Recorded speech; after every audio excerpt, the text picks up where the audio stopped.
Podcasting from the Star Group, home of the iconic dressable lions. This is Beyond the Known, the podcast that takes you a step beyond what you know about business. I'm your host, Paul M. Newberger, president of the Star Group. On today's episode of the Beyond the Known podcast, we are joined by Justice Daniel Kelly, a member of the Wisconsin State Supreme Court. Sir, great to have you here today. Paul, thanks so much for having me here. It's great to be with you. Absolutely. So let me start by asking a question that probably everybody is interested in. What's it like to serve on the Wisconsin State Supreme Court? That's probably one of my favorite questions. I cannot even begin to tell you what an honor and a privilege it is to serve on the Supreme Court of Wisconsin. And there are many reasons for this. I mean, part of this, the actual work of the court, is something that I love deeply.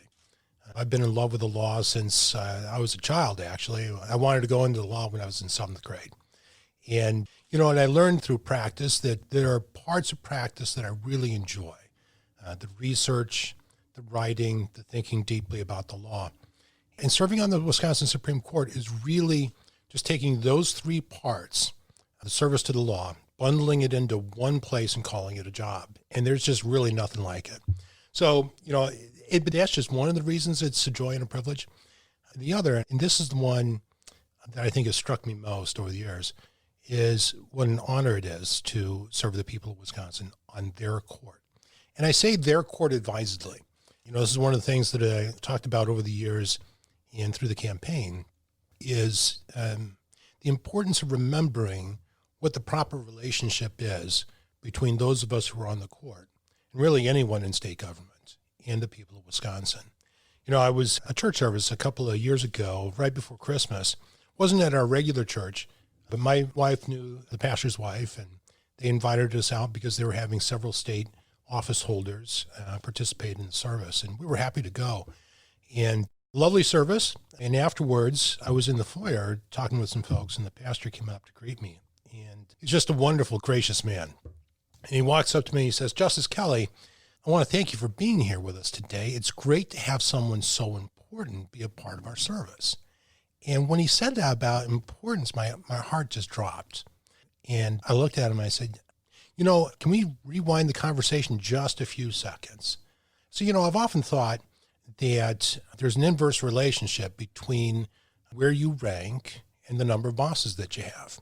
So, the more bosses you have, the lower you rank. The fewer bosses you have, the higher you rank. I said, "Pastor, how many bosses do you have?" Well, what do you think he said, Paul? 1. He said he got 1. And I said, "Yeah, I got 6 million. So between you and me, Pastor, you rank a whole heck of a lot higher than I do."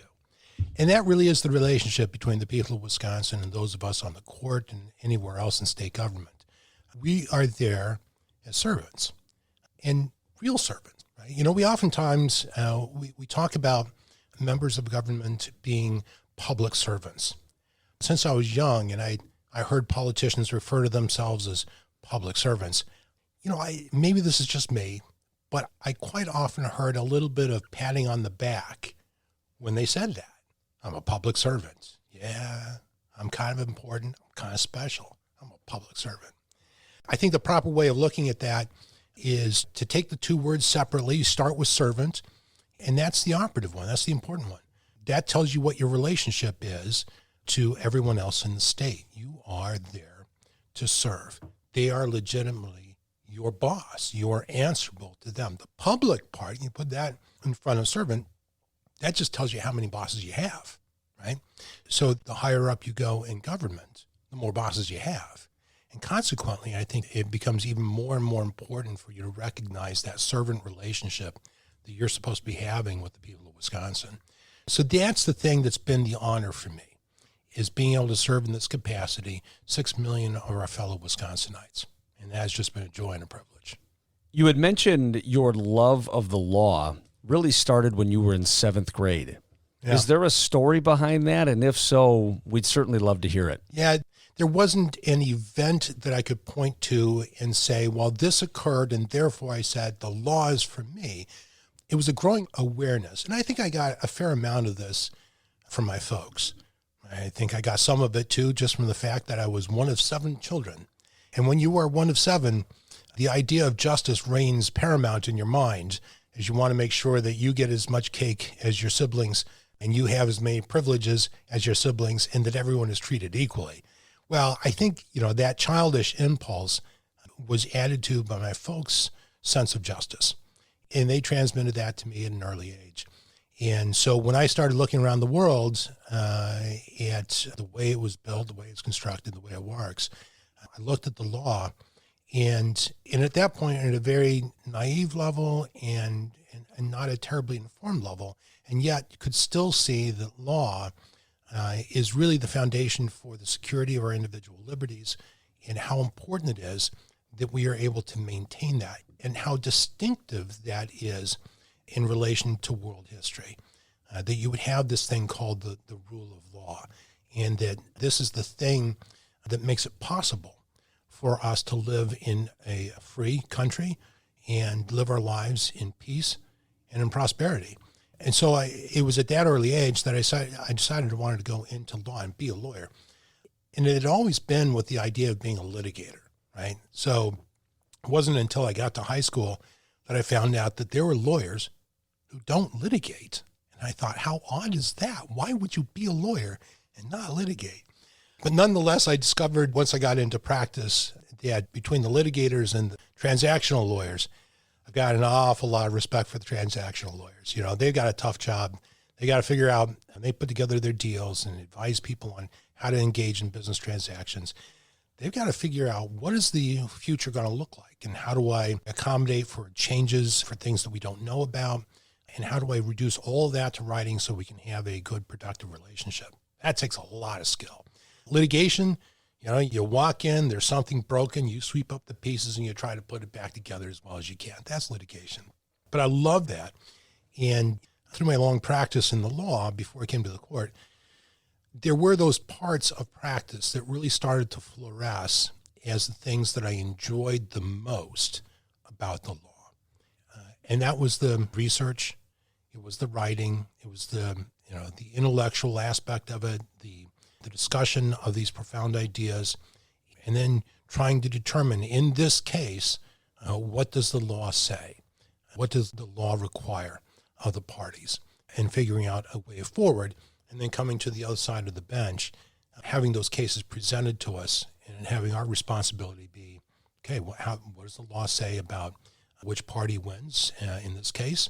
And it's all done in the context of looking back over this great and grand history that we have, the development, and understanding the work that we do. We stand on the shoulders of those who've come before us, and we are just trying to maintain that line of the rule of law so that we can continue to have a free and prosperous society. So I love those aspects of the law, and that really has been the vast majority of the work that I do in the court. It is in those areas. Over the course of your professional career, who would you say have been some of your judicial role models and why? There are a couple that I can point to easily. One is Justice Antonin Scalia. Just a phenomenal. Let me step back for just a moment, because really to get the full sense of Justice Scalia is to know him as a person. Now, I've met him on a couple of occasions. I think I've spoken 5 words with him. So I won't pretend to any greater knowledge of the man personally than that. But I've watched his career, pretty much his entire career, and have followed his writings, his books, and his personal reflections and his work on the court. So I start with this. He's just a phenomenal man, great man of faith. And it is the faith that is alive and drove his life. It defined who he was. So as an individual, he was just a terrific person, great person to have as a, let's call it a long distance mentor. But then there was his legal mind. And I can't imagine that we've had anyone sharper on the Supreme Court in the history of the country than Justice Scalia. And so I learned the law reading his analyses and the methodology that he used and the rigorous logic that he employed and the work that he did. And it was just, and his mind just came through so brilliantly in the writings.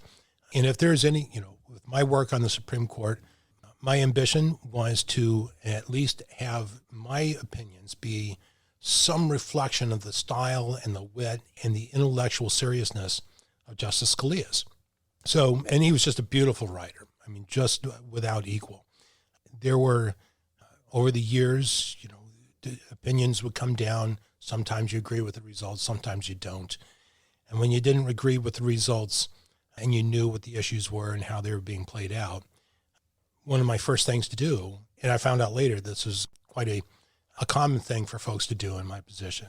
First thing you do is you go and you look at the Scalia opinion. If Scalia is in dissent, you read that first, and then you read the court's opinion, and then you can bear the court's opinion a little bit better after having read Scalia.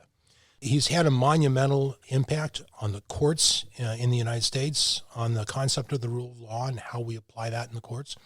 And so he's had a major influence on me. The other would be Justice Thomas, and for some of the same reasons. As a man, and again, I think I've exchanged 5 words with him over the years, but he too I've watched closely and have listened in innumerable events in which he has spoken. And what comes through clearly with respect to him is he too is a man of deep faith. And you can see how that has contoured his life and how it has built him into the man that he is. And it is just an amazing life story that he has. And then when we get to his legal mind, I love his mind for his attention to history and his encyclopedic grasp of it. So, one of the things we do on the court is we look at what our precedents are. We look at how the law has brought us to the point that we are. And a lot of that is influenced by the history and the philosophy that brought the United States into being. And Justice Thomas was a serious student of that history, and he brought that to the work that he did. And so nearly any opinion you pick up that he authors, you will find, to a greater or lesser extent, echoes of history coming through in what he writes. And so all of the work that he does is so firmly grounded in the historical development of the law that every opinion you read is just an education. And I love that about him, and I'm so glad that he continues to serve on the court, and I hope that continues for a long, long time. On a personal level, and I want to take advantage of having you in the studio to ask you this question, I've always been interested in the difference, obviously, between the Supreme Court on the national level and, in this case, the Supreme Court at the state level. As our listeners will undoubtedly know, the President of the United States appoints justices to the Supreme Court. Yet in Wisconsin, if you want to serve on the Supreme Court, obviously the governor can appoint you, but to serve a full term, you need to campaign. That's right. Do you prefer one route over the other? Do you think that all justices to the state Supreme Court or national Supreme Court should campaign? Do you like the current system? Do you think all justices should be appointed by a governor? I would certainly welcome your thoughts on that. Yeah, boy, that's a great question. And this is something we've been kicking around for a long, long time in the legal community. In Wisconsin, we've never had anything but an elected judiciary. That was written into our Constitution at the very beginning. And there are benefits and detriments to both ways of getting to the Supreme Court. Now, notwithstanding the results of April, you might be surprised to learn that I kind of like the campaign. And there's a couple of reasons for that. One, and this is more on the personal level, I love the campaign.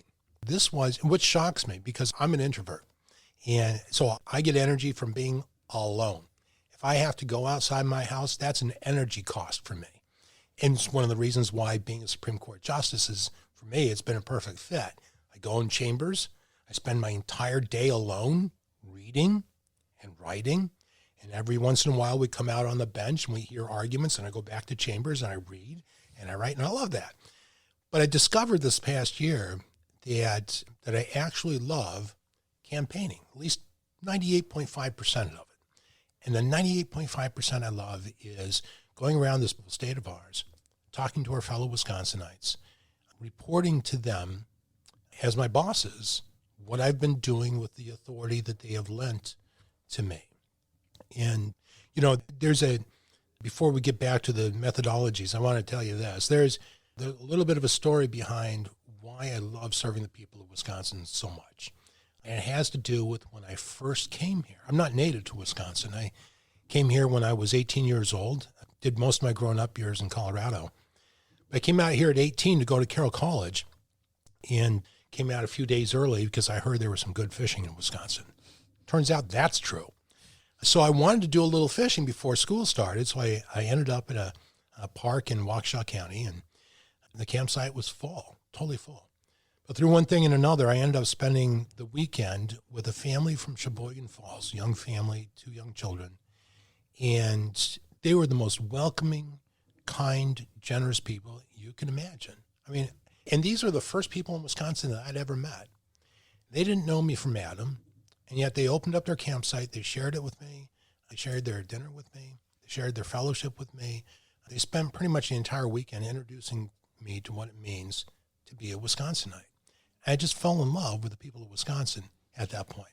So anyway, long way around to saying that's one of the reasons I loved the campaigning, is because I got to go out and spend so much time with them all around the state. And they were so generous and warm in inviting me into their homes and their businesses and their clubs and just making me feel welcome everywhere that I went. So that part I loved. The debates, not so much. That's the 1.5% of campaigning I didn't really enjoy. But the rest of it was just wonderful. But that's the personal level. On a philosophical level, I think there's a great deal of importance in it being an elective position because it requires us, it's a 10-year term, so it's a very long term, but at least it requires us every 10 years to remember who's my boss and to go back to them, report to your boss. This is what I've done with the authority that you have lent to me. Do you approve?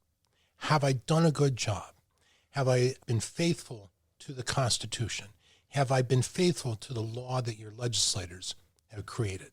And for members of the court especially, who spend their days being called Your Honor, it is really important to remember who's the boss, right? So I think that's one of the great benefits of an elected judiciary. There are some drawbacks. And take this for what it's worth, given the personal effect that this had on me. But this campaign that we just had, our election was on the same day as the Democratic presidential primary. And there was no contested Republican presidential primary. And that changes the dynamics of the race an awful lot. The state is a deeply divided state politically. And even though the office of Supreme Court Justice is nonpartisan, and in when I campaign, I don't say that I'm a Republican or a Democrat, but yet the campaign, it obtains a political overtone because of the presidential race happening on the same day. So the unfortunate part is an office that should be nonpartisan, it should be the result of a nonpartisan campaign, has that partisan influence into it. And that really has a significant impact on whether will of the people is going to be accurately displayed on a nonpartisan level. And so I think that's problematic because it suggests that the work of the court should be political and that you should run as a political candidate, a partisan political candidate, when you really should not. So in some ways, having an appointed judiciary gets around that, but still, you'll never actually get rid of the political aspect entirely in the process by which you come to the court. Now, after you get to the court, everything should be non-political, not only non-partisan, but non-political entirely, because our job is just to apply the law. But even in an appointed system, you're still going to an elective body, the Senate, to be confirmed. And that's our federal system. The president nominates, the Senate confirms. And as we've seen, the partisan political nature comes out in the confirmation hearings and in the votes. And so you can never really get away from it entirely. Now, the world is changing and the confirmation process is becoming much more partisan than it used to be. Justice Scalia was confirmed, I believe, by a unanimous vote of those present in the Senate. And that's not all that long ago. Well, okay, maybe it is. It's going on 30 years ago. But that's, I think, a demonstration of how much things have changed. Justice Scalia, when he was appointed to the Supreme Court, he was known to be a constitutionalist jurist.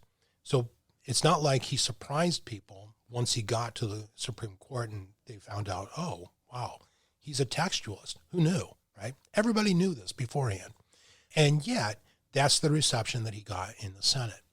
Now you fast forward to some of the Supreme Court nominations recently, and you see just an incredibly sharply divided Senate as it breaks down along partisan lines in that process. So even that process is starting to resemble, from a political perspective, it's starting to resemble elections a lot more.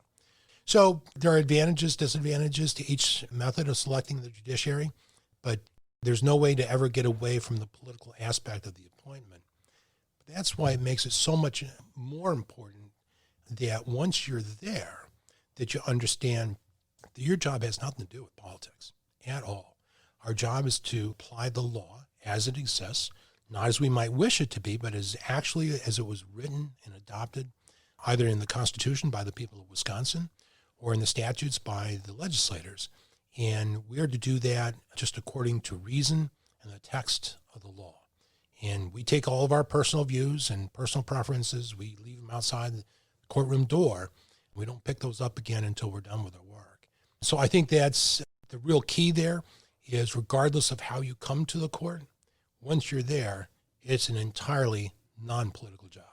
And you had said, as you just mentioned, that once you're appointed, once you start on the state Supreme Court, it should be apolitical, that should be the case. I think for our listeners, depending on their opinion of that body, they may have a certain view of the Supreme Court that others may not hold. If it should be the case that once a justice is appointed, that they should be apolitical, do you feel from your experience that is indeed the case? Have you seen that the justices are pretty good at putting politics aside, or do you feel that can still be problematic at times? Yeah, it can still be problematic. I won't name any names, but there are a few members of the court that allow their politics to influence their decision-making. And I think that's unfortunate. And I think that it is problematic given the oath that we take and the responsibility that we have. Now, having said that, we're all human beings, the court. We all have our politics. We all have our views. The key is what you do with it and how you control for that. And in what I've developed is to ensure that my personal politics don't come into the equation is I have a very logical way of analyzing a case and writing it. And I depend on that logic to make sure that the politics don't come in. So every case you look at, there's the law that controls the case. You start with there, that's your premises. And then you use rigorous logic to move from that all the way down to the conclusion. And if you get done, you can look back and see an unbroken chain of logic connecting the conclusion to the premises. That's your guarantee that your personal politics haven't played any role in the process. Because as it turns out, logic doesn't care about your politics, doesn't care about your emotions, doesn't care about your feelings, right? It simply is.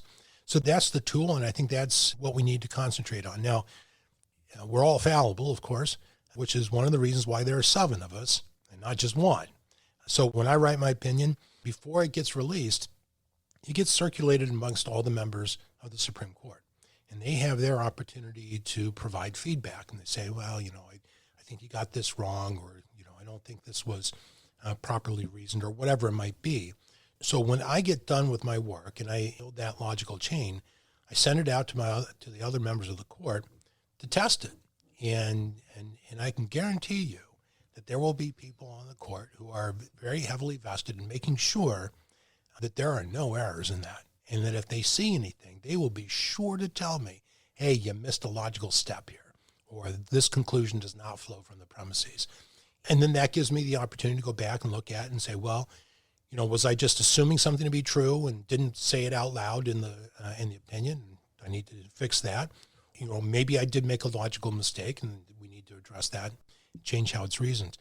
So that process, if you approach it with the idea of ensuring that you come to a logical conclusion, one that squeezes out your personal politics, we have that kind of process in place where you can do that.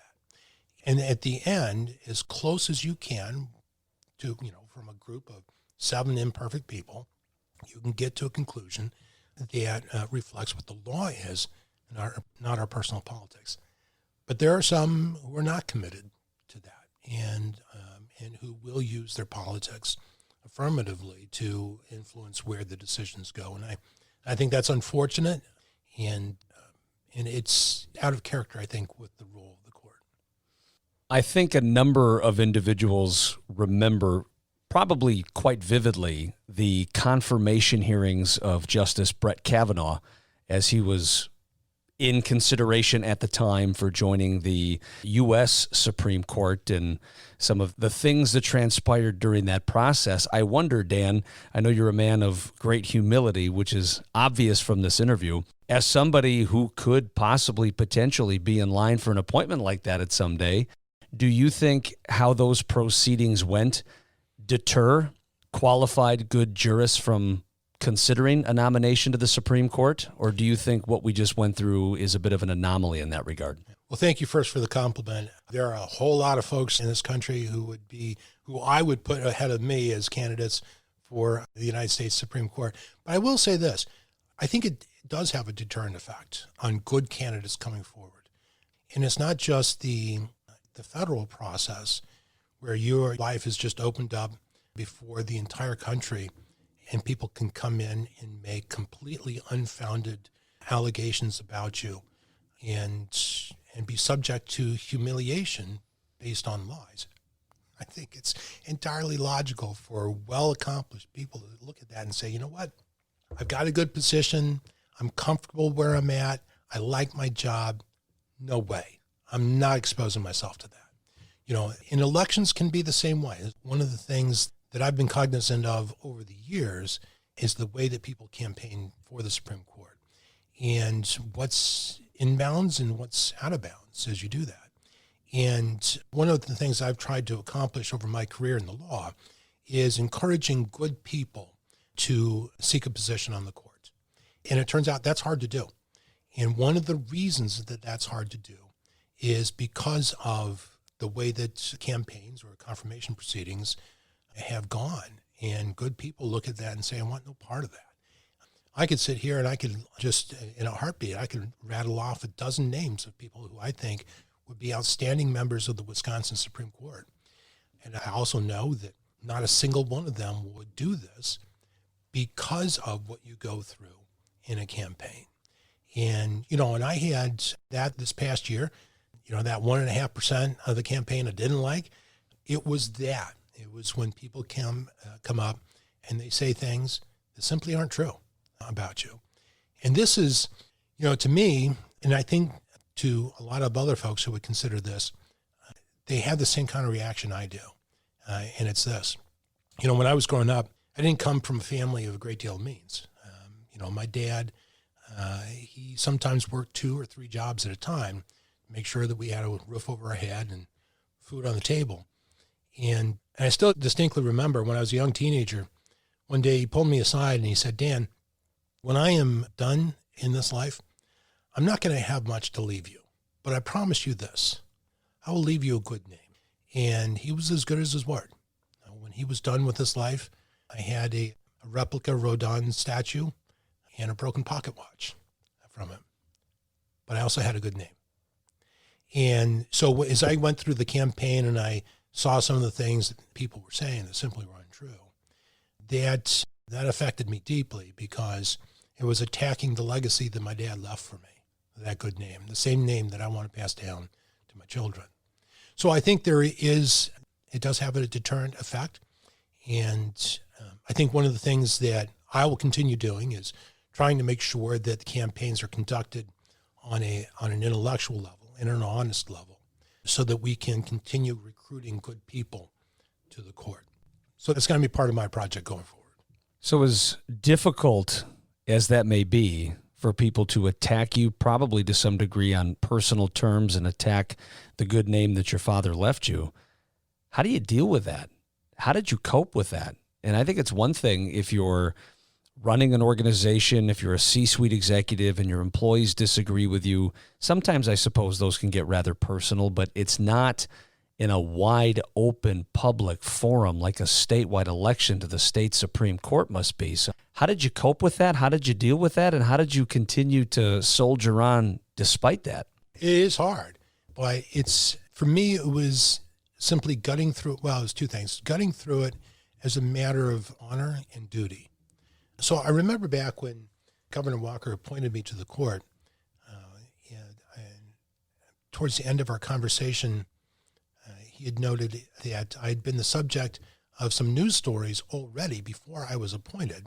They were going after me personally. And he says, "So, what do you think of that?"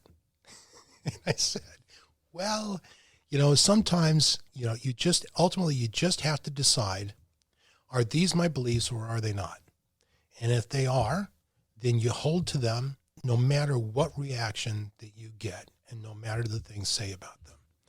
And he chuckled a little bit and he says, "Yeah, I know." And he certainly did. I mean, he went through very much the same thing, but to a much greater extent than I ever have. But the duty and honor part of it is this. So I was appointed to the seat because the governor was looking for someone with a particular judicial philosophy, someone who would apply the law as it exists, who would not incorporate their personal politics or personal feelings into the law. We call that, in the legal field, we call that textualism, right? And that was the reason I was appointed to the bench. And I felt that it was my duty to the people of Wisconsin to ensure that they had someone on the bench who was going to be faithful to their law, who was going to be faithful to their Constitution, someone who would hold faith with them as my boss. And so although it was hard to hear those things that people would say, I looked at that duty and I said, well, this is something I agreed to do, and I've undertaken this challenge. And, once I've accepted it, I can't walk away from that. And then from the perspective of honor, this is a matter of truth. You can't allow folks to come out and say things that are just flatly untrue and just walk away from that. There is truth that needs to be defended. And the part you have to separate out is, it can't be vindictive, it can't be revenge, it can't be about me, but it does have to be about truth. And so when I would reflect on that at the end of a difficult day, look at those two things and you keep pushing. But all of that would have been completely insufficient without my faith. And there's no way that my wife or my children or I would have been able to go through this last year with some of the things that were being said without being able to turn our eyes and our hearts to God and say, look, he knows what is true, and the race is in his hands, and our responsibility is to follow him as faithfully as we can, put our trust in him, and ultimately find our ultimate significance in what he thinks of us and not in what others think of us. Now, that's not always easy to do because, the voices are incessant and they are actually out loud and they're in print. And but that's where it becomes really important to have that faith background and turn to God in those times and say, all right, look, I understand you're the source of truth, and my job is to follow you, serve the people of Wisconsin honestly, honorably, and well. And at the end of the day, it doesn't really matter what people are saying about me. When they say untrue things, it just doesn't matter. So it's all about keeping your eye fixed on what the prize actually is. And if you can do that, you can get through it. Doesn't mean that it's easy, but you can get through it. I have to imagine that being a part of a campaign, there's a lot of moving parts. There's a lot of things to juggle, a lot of important decisions that have to be made. Obviously, there's many individuals associated with a campaign. What leadership lessons did you learn along the way from taking part in a campaign such as yours? I think probably one of the greatest leadership lessons I learned is when to let others lead. So this is the first campaign that I was a part of. And consequently, I've followed campaigns pretty much my entire adult life. But it's one thing to follow a campaign from the outside, and it's a completely different one when you are the principal in a campaign. So here's the deal. As the principal, this is your campaign. This is your name on the line. This is your responsibility. And it is for you, in that sense, to lead. But I think one of the key pieces of leadership is knowing when you don't know something and allowing someone else to pick that up and run with it. Now, that's a difficult thing for me because I'm a control freak. And that has served me really well in my legal career because practicing law is about being a control freak. And the more you are, the better the more functional and effective that you are. But you can't lead that way. So the real key for me, the key lesson for me was finding those people who have the talents that I don't, and then deferring to them as they exercise those talents. And if you were to talk to my campaign team, they would tell you that this was a difficult lesson for me to learn. So it took me quite some time to get comfortable with it. And I never really did get entirely comfortable with that. But eventually I got to a point where I'm like, okay, look, I've got these people here for a reason. And they're really smart people. They're really capable people. They know what they're doing. I just need to let them do their thing. And so I think we settled into kind of a comfortable relationship once we got further into the campaign. They understood my need for information. And if I had the information, I was more comfortable letting them go and do the things that they're really good at.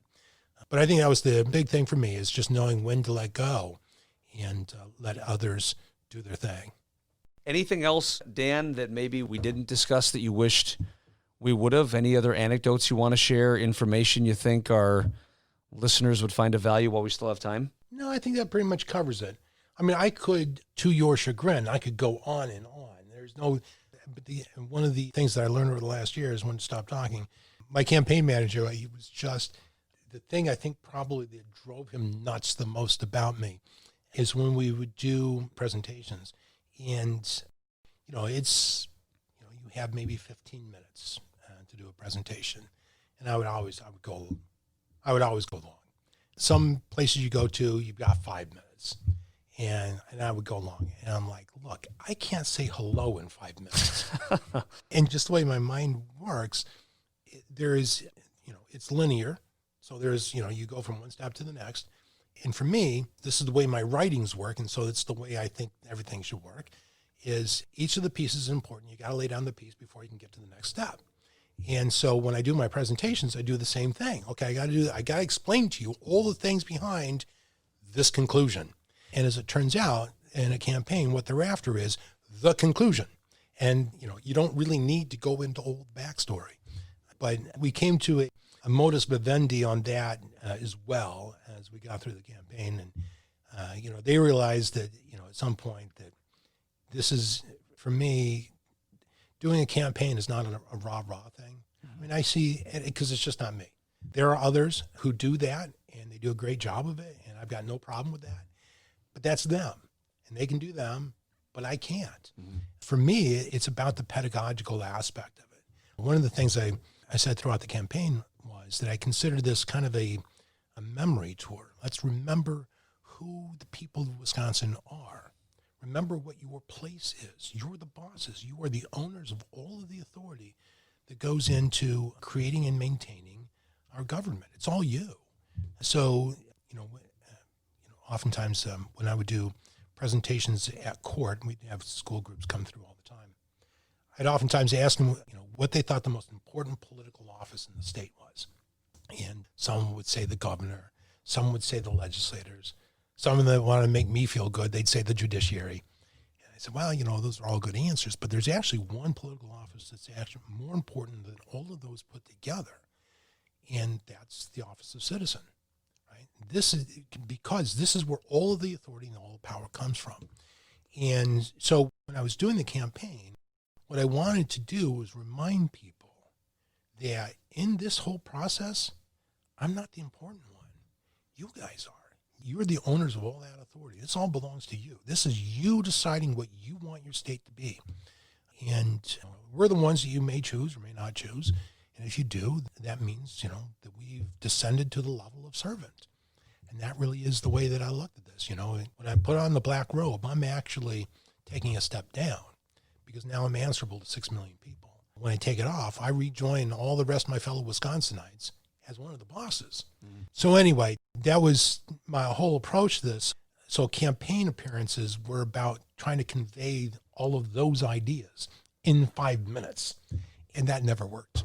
But as it turns out, it was received well, and that was part of the joy of the campaign, is getting around and helping people remember the importance of their role and how infinitely more important that is than what I was actually running for.